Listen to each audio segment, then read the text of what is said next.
Hello everybody and welcome to the Shadow Legion. I am your host, The Shadow, of course. Now today we're going to be talking about a pivotal battle in World War II staged on an island called Iwo Jima. Now before 1945, very few people would ever have heard about the 8 square mile of volcanic Pacific island known then as Iwo To. And I highly doubt that none of the almost 7,000 Allied forces to die there had ever heard of it. However, today, this tiny Pacific island is hallowed ground. It is a place that defines the United States Marine Corps, and it is one that has become the subject of iconic photography, tales of heroism, and countless fictional depictions. And to those who fought there, and many historians, the Battle of Iwo Jima bears equal or even more significance than that given to the Battle of Britain, Gettysburg, or even the Battle of Waterloo. Now, as I'm sure you can all see behind me, I have quite a few books on my shelf. Now, if you can zoom in and read a few of the titles, you'll know that most of them are actually about military history, because I absolutely love military history. It's my favorite genre. So I was sitting down one day trying to figure out what I could do a video for about you guys, and I started going through my books and I found some interesting facts about certain battles. And one of the most pivotal ones obviously is the Battle of Iwo Jima, so I thought I would share some facts that you may or may not have known about that battle. So sit back and enjoy top 5 things you didn't know about the Battle of Iwo Jima.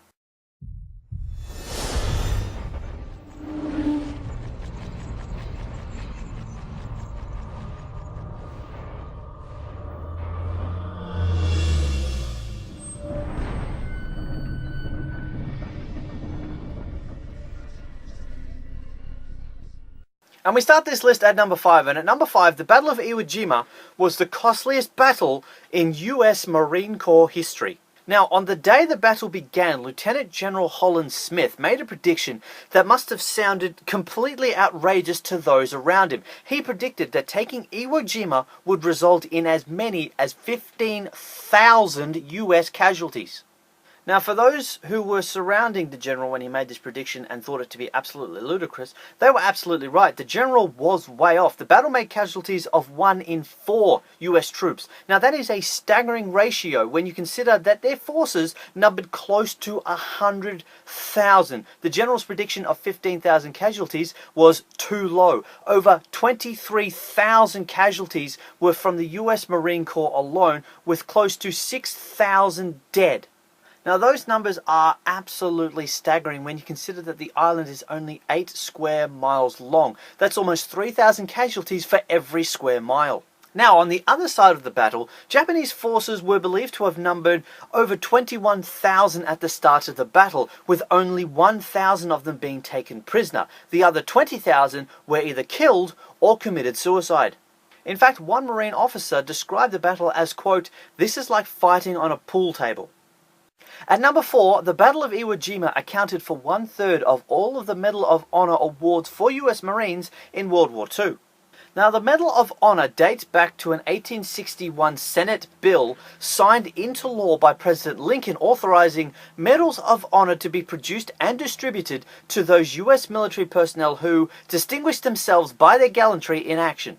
Now, the Medal of Honor has been awarded over 3,400 times since then, including 464 during World War II. Of those, 82 were awarded to Marines throughout the entire war, with 23 of them for gallantry in action during the Battle of Iwo Jima. And I highly recommend that you go and look up the citations for all 23 of those awards, because these citations are extraordinary, like those of Private First Class William Caddy and Private First Class James LaBelle, both of whom threw themselves on Japanese grenades to save the lives of their fellow Marines. Or take a look at what Sergeant William Harrell does when he's defending his post. During the battle, his defense of his post cost him both hands by 2 different grenades, and he even got stabbed by a saber-wielding Japanese soldier. Oh my God! Now, I may be an Australian and this is an American-Japanese battle, but I can still recognize bravery and heroism when I see it. At number 3, 2 Japanese soldiers didn't actually surrender until 1949. That's 4 years after World War II officially ended. What? Now, the Japanese forces on Iwo Jima were outnumbered by the US forces by a margin of about 5-1, but they had plenty of time to fortify the island and prepare for battle, the result of which was a complex labyrinth of tunnels and caves dug deep into the island. In fact, these tunnels were so complicated and so well prepared and provisioned that at least 2 Japanese soldiers that we know of who fought in the Battle of Iwo Jima in 1945 were able to live in the caves and tunnels and avoid detection by occupying US forces for almost 5 years. Wow. At number 2, the United States of America returned the island to Japan in 1968. So just 24 short years after the end of the battle, Japanese Premier Isako Suto went to visit the United States, and as a gift, President Johnson returned to Japan a number of the small islands that were taken during the war, including Iwo Jima. And now veterans from both the United States and Japan frequently return to the island for reunion and remembrance. And it just goes to show just how truly great both the United States and Japan are, that they were able to put this battle that cost the lives of almost 40,000 men combined, they put that aside. They are now allies, and they are now both beginning to prosper. And the Battle of Iwo Jima is just a footnote for both these countries' histories. It's not a sore point like some battles can be between particular countries. And at number 1, Navajo code talkers are credited with having won the Battle of Iwo Jima. Now that statement is quoted from Major General Howard Connor, who stated that without the Navajos, the Marines never would have taken Iwo Jima. Now Navajo code talkers were members of a Native American Navajo tribe who relayed messages using a code based on their tribal dialect, and during the Battle of Iwo Jima, they performed flawlessly. Now, Lieutenant General Asuri, who was the Japanese chief of intelligence, admitted after the war that while the Japanese were able to break the Air Force code, they failed to break the Navajo code, making it one of the secret few codes in history that has never been broken. Or at least, not that we know of.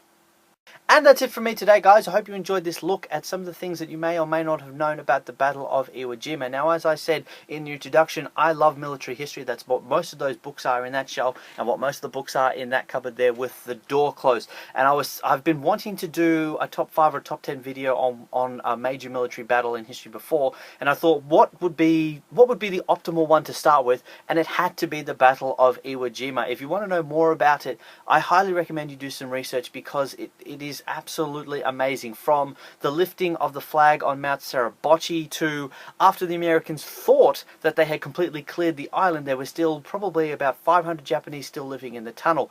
They launched a series of attacks later on after the official end to the battle, but again, I don't want to spoil it all for you, so I will leave a link to the description to all the places that I got my information from. Obviously I got some from the books, but I'll leave a description down below if you want to check that out. If there's stuff about Iwo Jima that I missed that you thought were pertinent, leave that in the comment section down below. I read all of your comments. If you enjoyed this video, don't forget to hit the like button down below. You can follow me on Facebook and Twitter. Those links are also in the description. And as always, if you want to see more videos from me, don't forget to hit the red subscribe button down below so you don't miss a single notification. If there is another battle that you guys want me to do a list on, also leave that in the comment section down below, because I'm racking my brains. I've got so many different ideas, but I want to know what you guys want to see. But that is all from me, and I hope to see you guys next Sunday with a brand new video. See you next time.